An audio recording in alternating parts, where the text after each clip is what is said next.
Welcome to the Enchanted Earth Podcast, where you will hear stories of nature with the power to transform our lives. These sacred stories are begging to be shared now. So listen in as my guest today shares one of their own. Okay, welcome everybody. Today I have with me Betsy Perluss, and let me tell you a little bit about Betsy. She grew up as a semi-feral child on Pimu, also known as Catalina Island, where she was ignited with a passion for wild and unbounded spaces. She stumbled upon the School of Lost Borders in 1998, and since has been involved as a participant, guide, trainer, board member, and member of the Elders and Guiding Councils. Betsy aspires to live a life informed by the wisdom of the land, the pan-cultural ceremony, and the mystery of initiatory rites. She is also a psychotherapist with a background in eco and depth psychologies. From 2001 to 2012, was professor of counseling at the California State University in Los Angeles. Welcome to this podcast, Betsy. Hi, Maureen. It's good to see you again. I love your bio.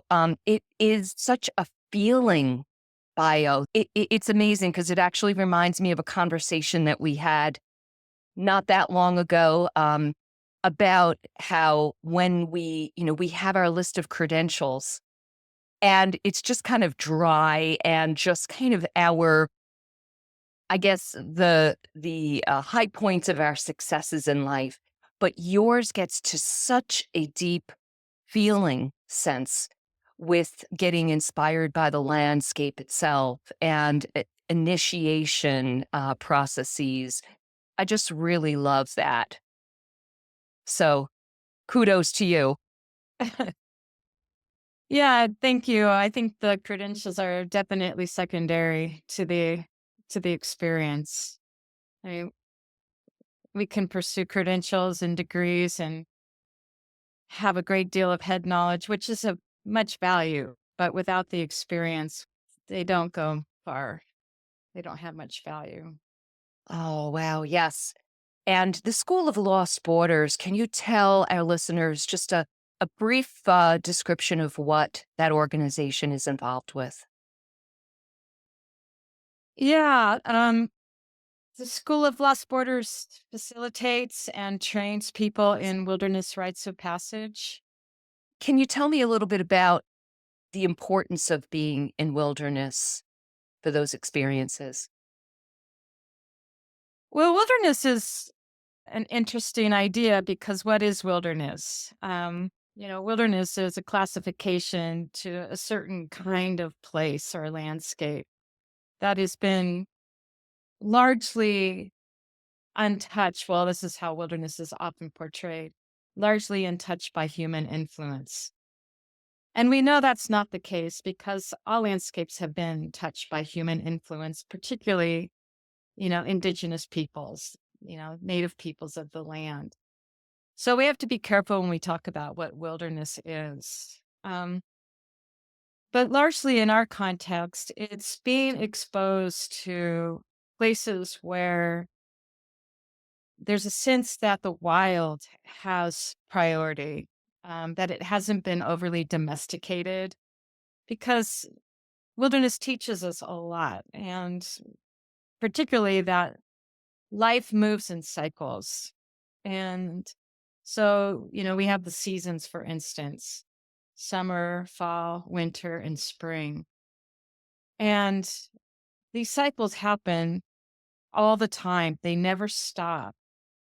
And what we're seeing in these cycles is birth, death, and rebirth. That is around us. And if we didn't live inside buildings with electricity and heat and all the conveniences that we have in modernity, we would be very much affected by the seasons. We'd be tuned into it much more than we are in modernity. And this is what a rite of passage is. A rite of passage is recognizing that as humans, we are nature. We're not separate from nature. We don't go into nature. We don't spend time in nature. We are nature.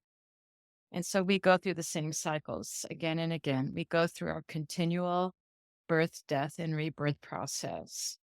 Each time we go from one major transition to another.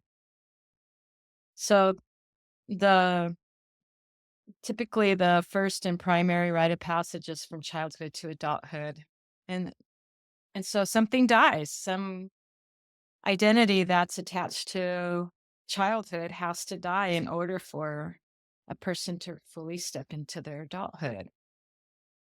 And the same is true for, following transitions from adulthood to older age, or from being um, a non-parent to a parent, or illness, or any big transition. A change in vocation entails basically a rite of passage. And at the School of Lost Borders, what we do is we really want people to recognize their inherent interconnection to the more than human, to the greater world, to the natural world, and to provide a ceremonial container, a context where these transitions can be witnessed and marked.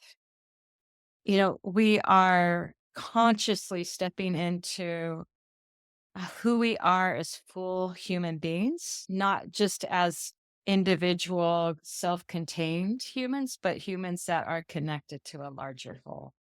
Yeah. Mm. Craig Chalquest talks about, he picked up from a colleague of his called full spectrum human. Full spectrum. Yeah, I haven't heard that one. Really cool, full spectrum. And I identify that with that because I do work in what's called biophilic design, which is bringing nature indoors. And that's just kind of one of my passions. But in there is we talk about full spectrum lighting, which gives us more of a natural experience of man-made light that mimics Mm, more of the sun. So I just love that kind of connection there. Full spectrum human.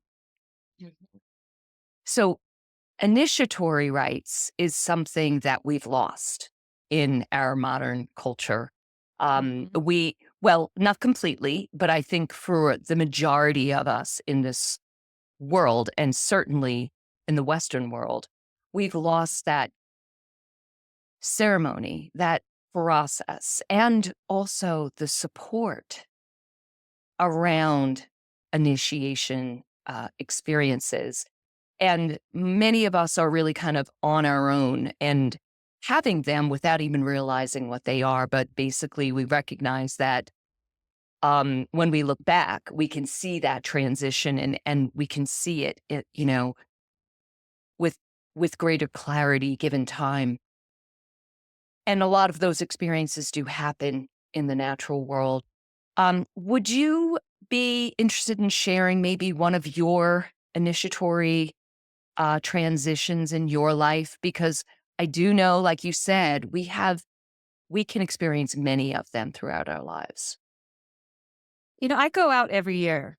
This is my practice. So, in a wilderness rite of passage ceremony, the typical model is, this is not, we're not dogmatic about this at all.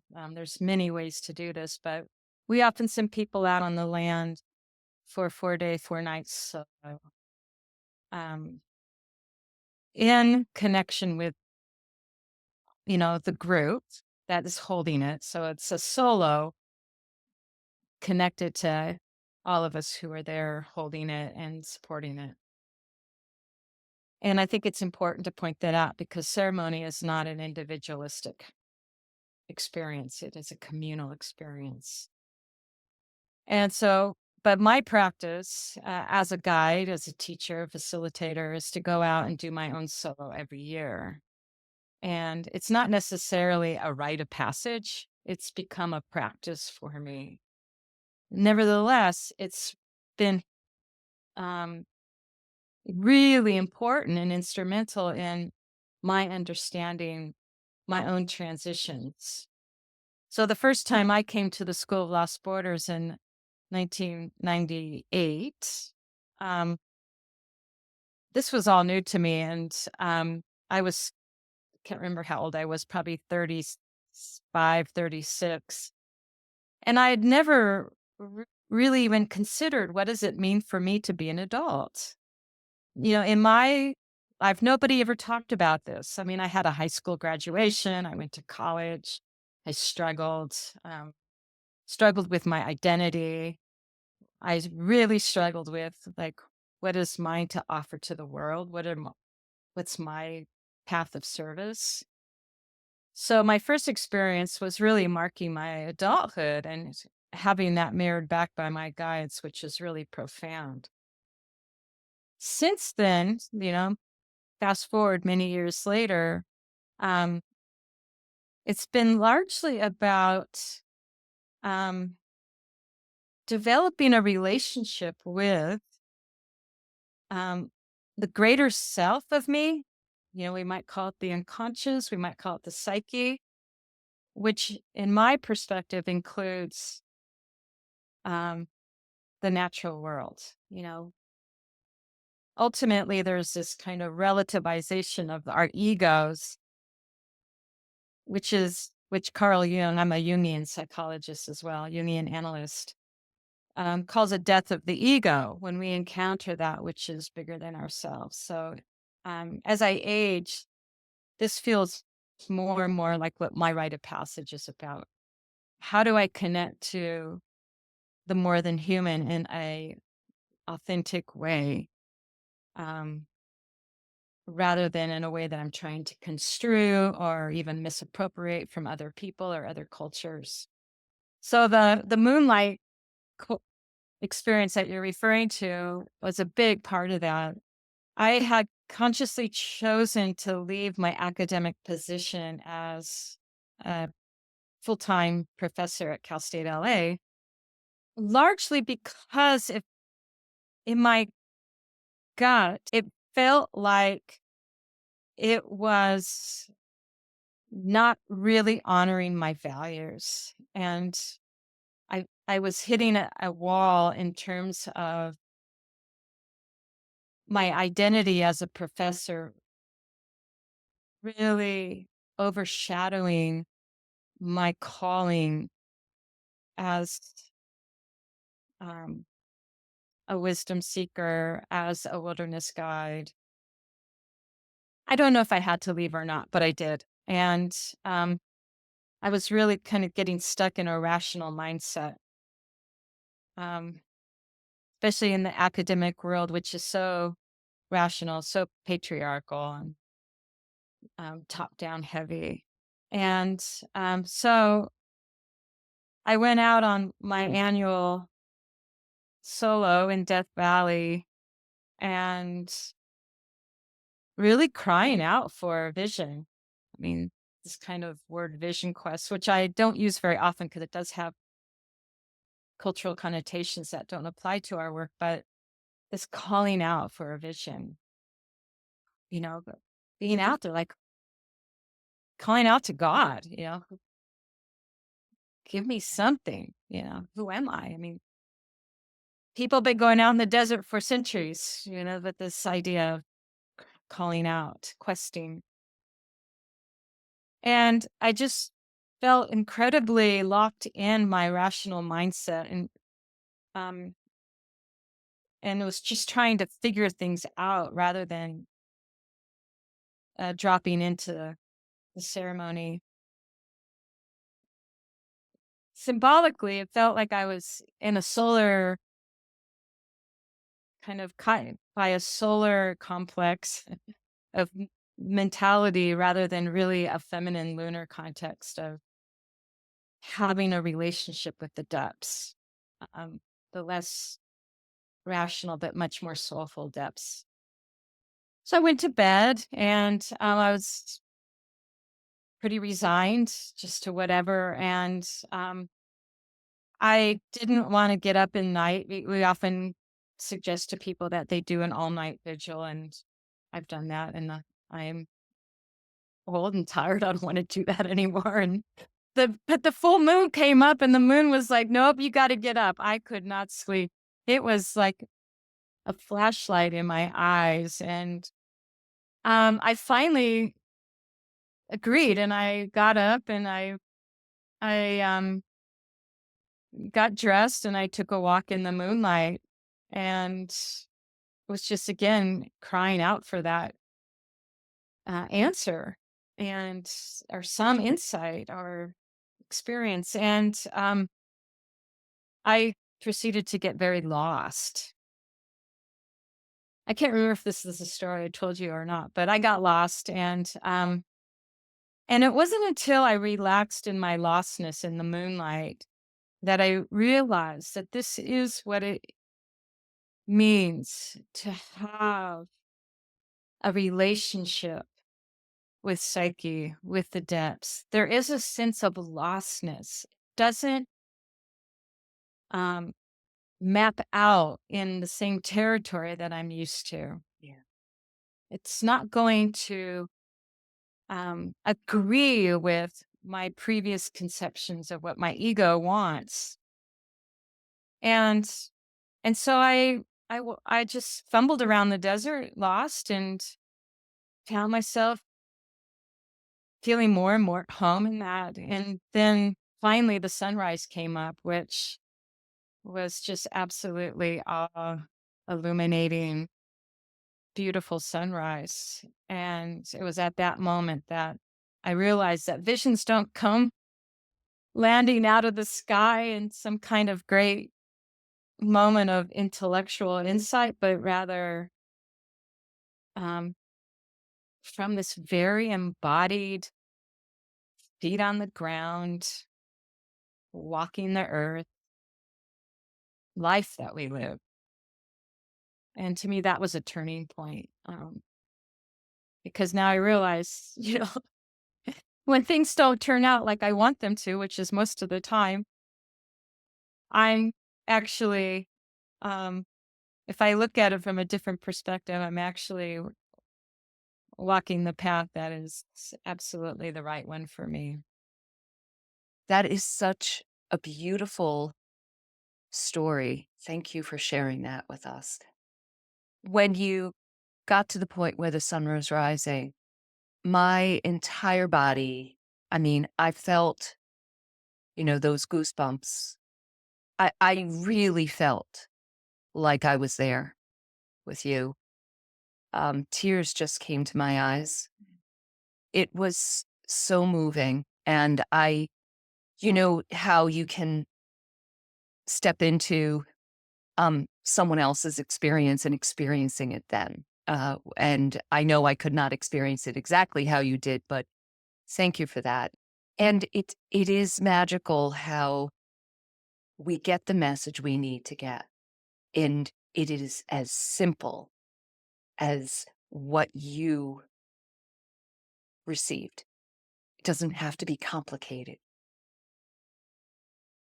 It's just the moon that Mhm. was like, wake up. Physically and metaphorically, wake up to my essence, to my yin, to my depths, and allow yourself to just be lost. Because there is no map, there is no true path we are to follow. We're we're all stumbling around in the dark trying to figure out what this elephant is. We're grabbing one piece of it, right? Mhm.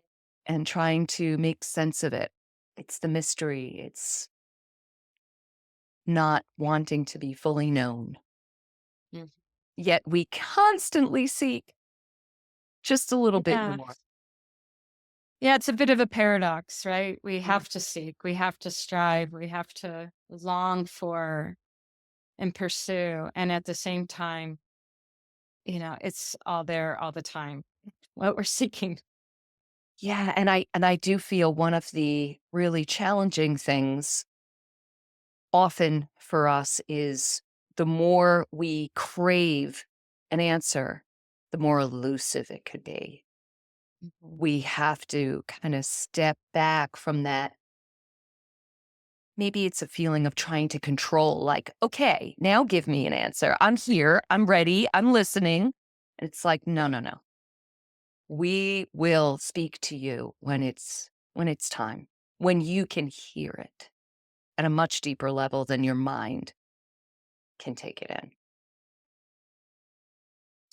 Yeah, a lot of people um, come to our programs who are wanting some answers or resolution to a problems or an issue. Um, just feeling absolutely stuck and hoping that if they do rite of passage ceremony, that it will resolve things for them. And we often facetiously say we should put a disclaimer on our um, flyers and websites saying that it's probably, if you come, it's going to intensify the questions rather than provide answers, and your life very well might get turned upside down as a result of really listening to your soul. And and that's often the case, not always. um so I hear of people who come and um, have this incredible experience, and then the most important part of this process is going back home. What are you taking back, and how are you integrating it? um and they'll find it's really painful, and there's a great struggle. And yet what's different is that they have a context now. They know where they are on this map differently. So it's not the map that the map that was given to them, or the map that they thought they should have, or the map that is condoned by our cultural expectations, but a different map that is based in the cycles of nature. And so there's a sense like, okay, I'm I'm in winter now. Winter is a long, cold season of my life, which requires some attention and some work and some preparation. Or that moment of awe or expansion is like, I'm in my spring. This is something's emerged out of the wintry season that I didn't expect, and it feels quite miraculous. So it's really interesting, different contextual way of looking at it, where in modern psychology, we might say, oh, you're experiencing depression, or you're experiencing kind of psychological block. Putting it in the context of the more than human changes it, opens it, expands it, amplifies it. So these experiences that uh, the people participating in this share must be so wonderful to hear, from I'm sure you do kind of like a check in at first, see where they are, what their needs are, what they hope to accomplish. Of course, those are all such masculine terms, right? To have success and to accomplish something. Um, but it is so true. We can't go into it with that mindset. We have to be soft and yielding and just allow whatever it is we're meant to experience to unfold. Yes, and it's um it depends on the person and where they're at. If it's and this is where um we have to be careful. There's no certain way or prescription. Um as guides, we really are there to hold the person Yeah. as they are, and to not say this is what you need, um, but to listen for in their stories for what is showing up organically. And so if it's a young person who's really stepping into their place of responsibility as an adult, it might mean, okay, you know, um, I need to, what's being asked of me is to show up in the world in a more assertive, conscientious, directive way.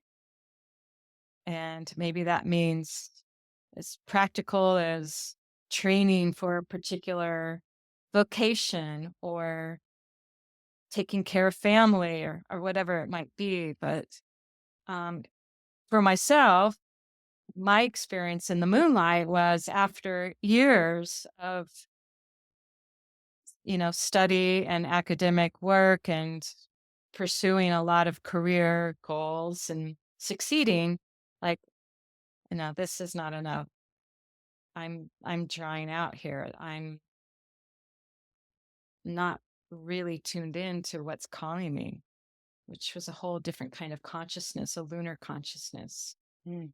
So I think it depends, which I love about our teaching because it's a holistic model. It's not, and I think this is what it means to be a full human, where, it's all included, the solar and the lunar, the masculine and the feminine, and all that's which is between and the non binary. Right. Yeah.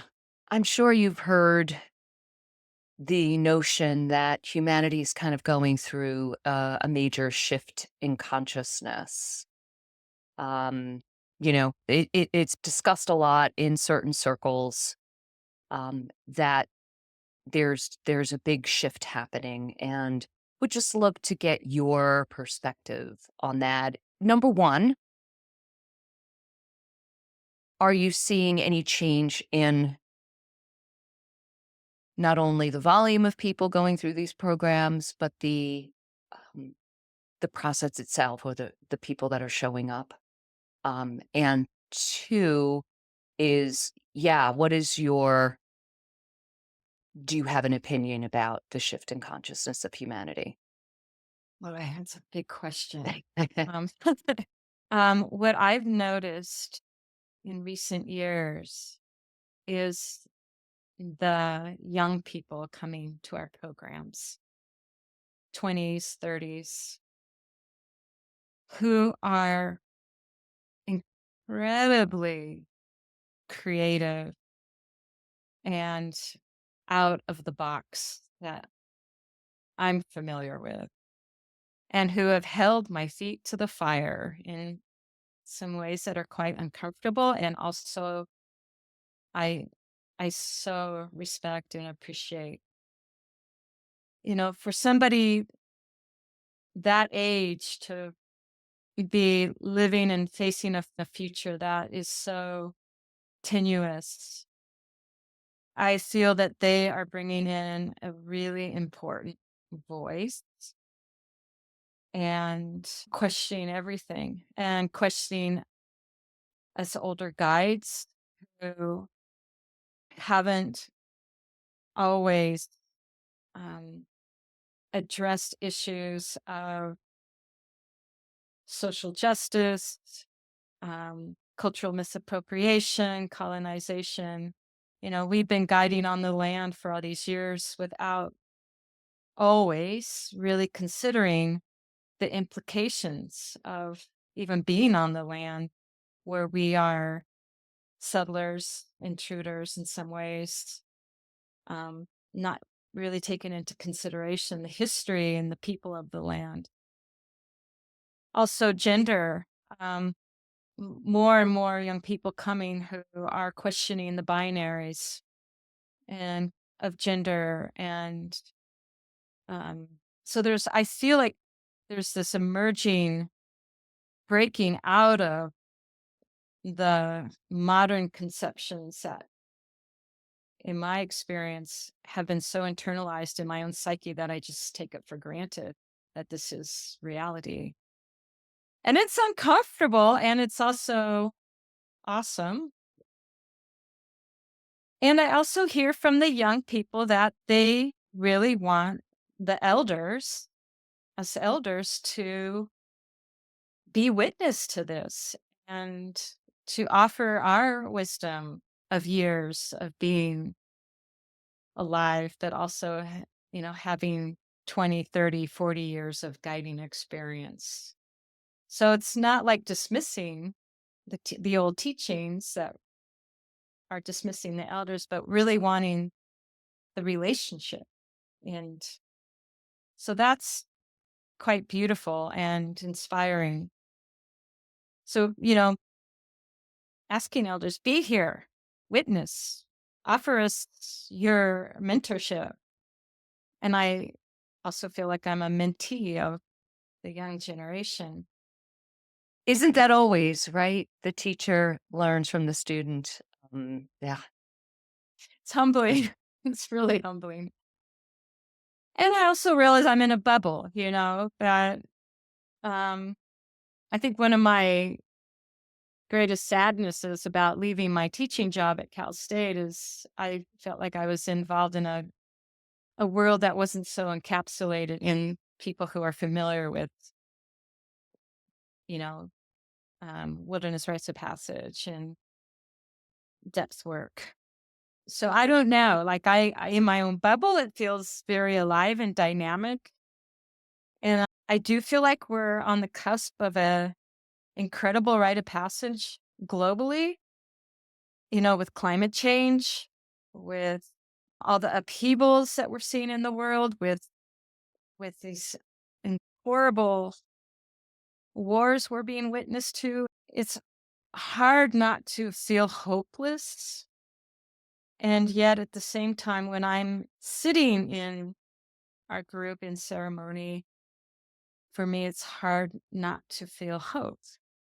So I'm hoping we get through this rite of passage, not over it, through it. Um, but I'm not so sure it's going to end the way that we expect or continue the way that we expect. I don't think it's going to end. I think it's just going to, be radically transformed. Mm. And I've been studying astrology my whole life as just an enthusiast, certainly not a professional astrologer, but um, one of the communities that has been talking about this great shift of consciousness is the astrological community, and Pluto entering Aquarius by many astrologers are saying that is the mark of entering for sure now the age of Aquarius, which has been talked about for decades now, ever since we were kids, right? We were little, and it is definitely much more open to new ideas, actually revolutionary type of energy, rebellion type of energy, which doesn't make you feel all comfy cozy for sure. However, there's definitely positives to it as well, because it will hopefully help humanity move through this to a new place that, yeah, we have to hope will be a better place. More about community Mhm. and not top down hierarchy, which was more of that Capricorn energy that we're shifting from. Yeah, I agree. And I think what we're seeing, which has happened historically before, is when a new, and we see this in rites of passage too, when a new form is emerging, the opposite form also, adds this tension and the polarization gets more intense. And if we can hold it Mm. and wait for that new third to emerge, we might make it. If we opt for polarization, then that's where the real danger lies. And I think that's where we're at right now. I mean, just look at what's happening and politically. It's incredibly intense. Yeah, in every way, right? In every way, like you just talked about the climate, the um, economics of the world, and the politics and war and all that. It is that great tension and that rise of what's passing is grasping to hold on when this new energy arises. The thing is that new energy is going to arise no matter what.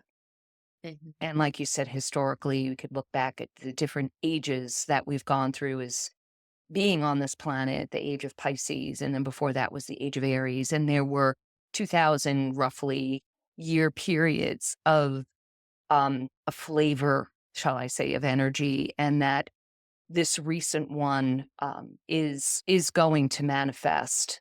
But this period, like you said, of the two, the polarization, it is an intense period. It is mimicking the whole death and rebirth. I mean, it is all of that. And seeing this on a global scale is quite awesome, but challenging at the same time for us. Yeah. So the Really more, challenging. so I think the message is we need to get into that place of centeredness and harmony within us. So many of the world religions talk about you cannot see calm and peace outside if there is not calm and peace within. So practices like your organization does is so needed now.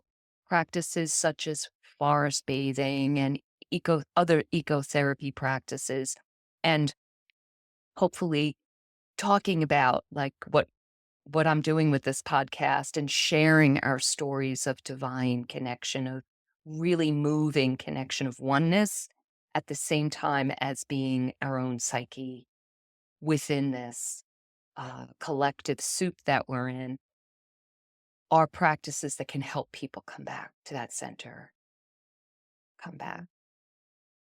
Oh, this was really wonderful and magical to spend this time with you, Betsy. I so appreciate the work that you're doing in this world. And I would love to just ask you, is there anything you would like to share before we close out this session? Yeah, nothing in particular comes to mind except just thank you for the work that you're doing and your passion for really helping realign humans with that which is bigger and greater and beyond ourselves, you know, to bring the more than human into presence, to honor, the cultural lineages that have known these practices for much longer than any of us have. Yeah, thank you, Maureen. Oh, well, yeah, we are all doing what we can do and need to do in this lifetime, I hope. And I hope for those of you who've listened here, you're inspired by what we spoke about today and considering your moving stories of connection to the natural world. I hope you share any comments below. I will share Betsy's link in the School of Lost Borders. And please like and share and subscribe. So thank you again, Betsy. Thank you. Thank you for being a part of the Enchanted Earth podcast. Comment below, share, and most of all, please hit the subscribe button so that you'll hear when we publish another inspiring episode. You can visit us at luminous-spaces.com for more information on our online courses, retreats, and offerings. Thank you and have a magical day.